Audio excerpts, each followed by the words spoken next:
very thankful to be here and in this beautiful room with beautiful people. I want to share a story with you.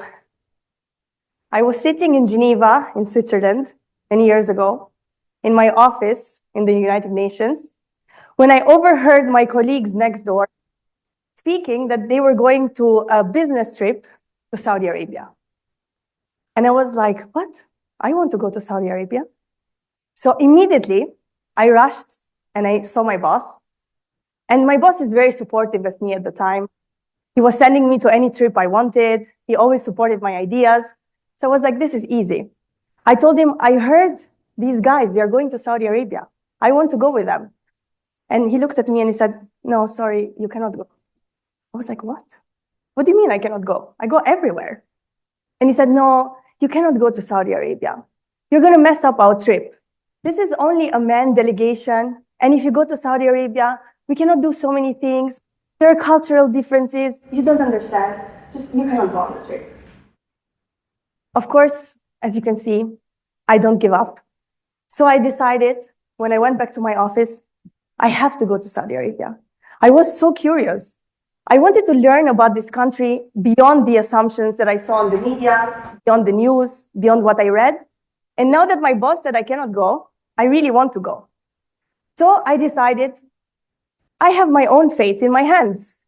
If work is not going to take me to Saudi Arabia, I can take myself to Saudi Arabia. Who is going to stop me?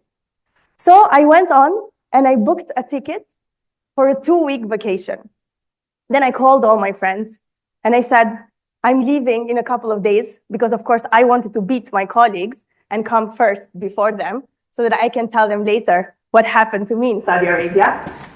And I started calling my mother, my brother. Everybody thought, what are you going to do in Saudi Arabia? What happened to you? We never heard of you speaking of this country.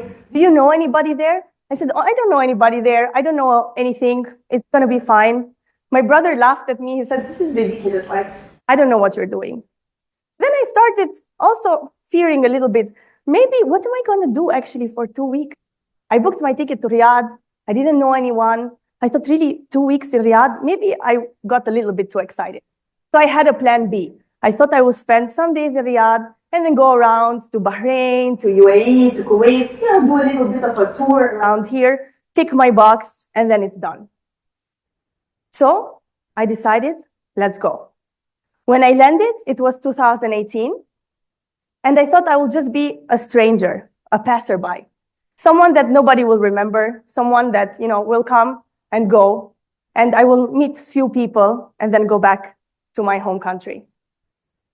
However, what Saudi did to me, the barriers it broke for me, through the power of my curiosity that got me to Saudi Arabia, it really changed my life.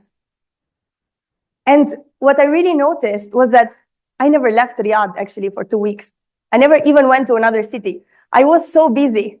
I met so many people. I met so many friends, so many opportunities, so many doors opened for me that for 2 weeks I stayed here. And when my time finished, I felt I need to stay a little bit longer because there are so many more people I have to meet and more things I have to do. And I was shocked by that. But let me tell you the story that really made me stay. Because when I arrived, I came back and back and back. I couldn't have enough of the country. I stayed a month the next time. I stayed 2 months, 3 months, and now I've been living here for almost 2 years. So hopefully more. When I arrived, as I said, I didn't know anyone. And one of my friends in Geneva said, text this guy. I was like, who is this guy? I'm not going to text some random guy. He said, yeah, text him. He's the go-to person. And I was like, no, I'm not going to, I don't know. I need more information. She said, just text him. It's fine. And then I thought to myself, okay, I will text him. What will happen? So I said, hi, this is me. I arrived here. I'm doing nothing. I know nobody. So whatever. After 30 minutes, he responded to me and he said, come for dinner at our house tonight. I was like, what? Okay, now I have dinner plans. Look at me, I just got here. I have friends, I have dinner plans.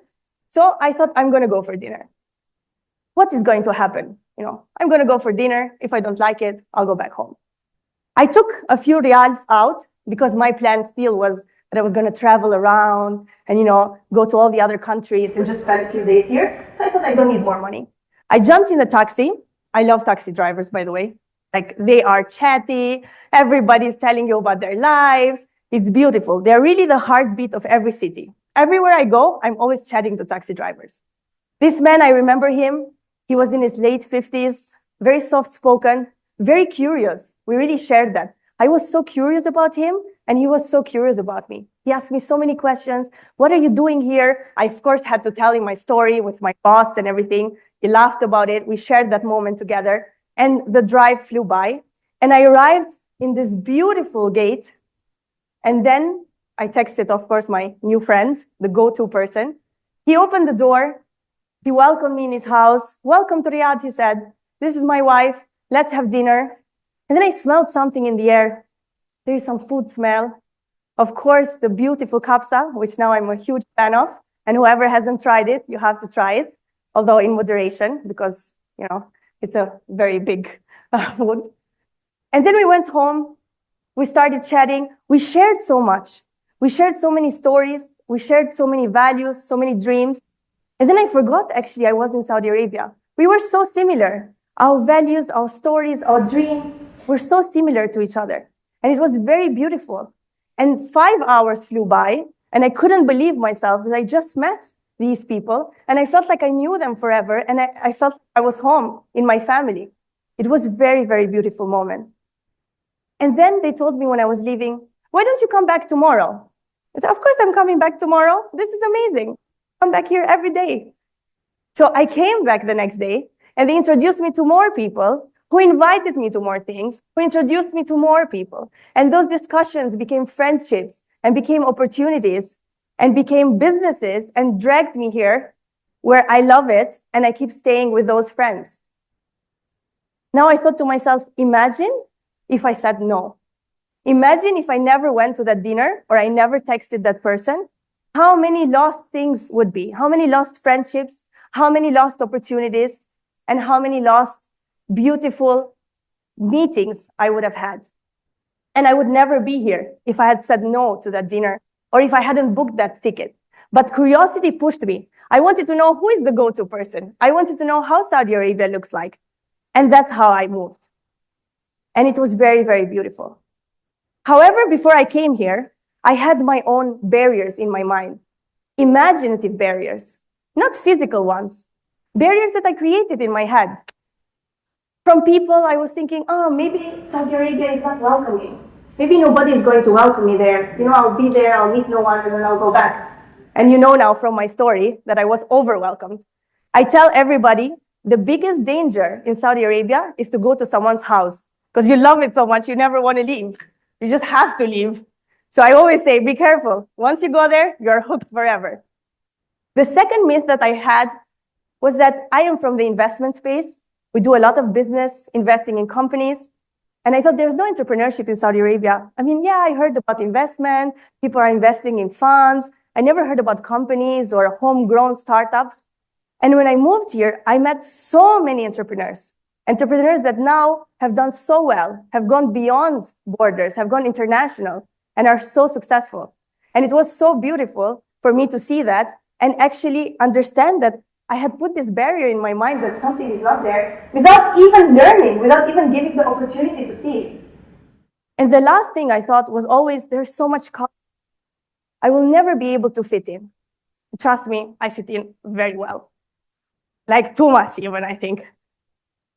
And I really loved it because it's not about fitting in, it's about showing up. We really forget sometimes that we want to adapt, we want to integrate. The word integrate, it's kind of like we have to force ourselves to be someone we're not. But actually, it's not about integrating. It's about showing up. It's about saying yes, and it's about taking those opportunities. So my journey here really told me to start unlearning. If I want to break barriers, I need to start unlearning what I learned or what I know from the past and open my mind truly and say yes and be curious and let my curiosity, as I did in the beginning, just take me to the next thing and to the next thing from there. However, I didn't start my journey in Saudi Arabia. Unfortunately, I would have loved to be born here. I was born in Albania, in Durrës, and I lived there for many years. Then I lived in London in the United Kingdom. Then I lived for a couple of months in China, in different cities, in Shanghai, in Beijing, in Nanjing. I did a little bit of a China kind of a tour. And then I moved afterwards to Geneva in Switzerland, when I spent many years, 10 more years there. And then finally moved here to Saudi. And in every city that I went, I always used the same methodology, if you like it. When I was living in London, hustling and bustling, a big city, you get lost there sometimes, there's so many people. I used the same method. When I lived in Geneva, a city which for many of you, I'm sure you have been there, it feels a little bit cliquey. Like if you don't know people, you don't know where to go, you don't know, what are the places to be. So it feels very cliquey. When I got there, I used the same methodology. A methodology that I want to share with all of you today that has helped me truly be here where I am today and grab every opportunity that I could. And it's just 5 steps. And the first one, I'm sure you figure it out, be curious. Curiosity really pushed me to where I am today. If I wasn't curious, I wouldn't book my ticket. If I wasn't curious, I wouldn't send that message. I wouldn't go to someone's house. But I'm so curious all the time. When I was very young, my teacher used to tell me curiosity is going to get me killed, because every time I'm like, I want to know more. I have more questions. But this curiosity is such a beautiful thing that we shouldn't stop. We should actually embrace and we should push it forward, because that curiosity will open so many doors of opportunities and especially doors of friendship. The second thing is always say yes. I know many people say, especially at work, don't always say yes at work. That's a different story for another time. But always say yes to invitations, always say yes to gatherings, always say yes to someone telling you, let's do this. Sometimes, I feel lazy. I'm sure all of us do. Sometimes I'm scared. Sometimes I say, I don't know anyone. I don't want to go there. But I push myself. And when I say yes, I see new things. I said yes to this talk, and here I am, and how beautiful it is. If I didn't say yes, I wouldn't be here. The next thing is what I mentioned earlier. Learn, keep learning. And I not mean it like learning knowledge or, be a student of life, or we should always go to school. That's for sure. But also learn from people. Learn from their stories. We talk a lot, like me right now. I know I like to talk, and all my friends know that. But I try to actively listen. I try to listen from people's stories, because that is so much more valuable than any books we would read or anything we would learn anywhere else. People's stories are so powerful, and willing to unlearn what we know, willing to say, okay, let me go to this person's house, and before I step in, let me leave everything I know to the door, and let me be open to learning from that person, learning what they have to offer. And that's what I did here, and I learned so much, and I grew so much as a person because of this mindset. And the next 2 points, very important, I live by these points. Give before receiving. We are so much in this society of take, take, take, take. We all go to those business events, and everybody's like scanning you. Where do you work? What can I do for you? How can I use you? What's my interest? And so on. It is so important to give. When you meet someone, say, what can I give to this person? And giving doesn't have to be something huge. It has to be something small. It can be anything within your means. But give first, and that's very important. And the last thing, which I think it's something that we try to do a lot, but sometimes we forget, it's be a connector. Connect people. Don't be a gatekeeper. I hate gatekeepers, by the way. People say, no, I cannot do this for you. I cannot introduce you to this person. This is my relationship. Don't do that. Be a connector. We are vessels in this world to bring people together, to make things happen. So create something. And this is what Saudi taught me, really. I love to connect people, and people connected me. And I was so humbled by this experience. People that didn't know me. I just showed up, and someone opened their doors. This is a true testament of what this country has to offer. The hospitality is not just a part of, yes, every country has hospitality. This is truly a way of living. And Vision 2030 is truly happening, and I'm so happy to witness it myself. And the hospitality that I've received has also showcased me this further.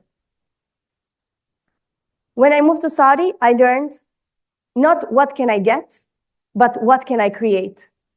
And the beauty of this country is that if you give one time, it will give you 10 times more. And that is what is so beautiful and what I have learned from this story. If I can leave you with a message, is this. The next time someone knocks at your door, the door of opportunity, say yes. Be curious, go for it. Smash it when you get there.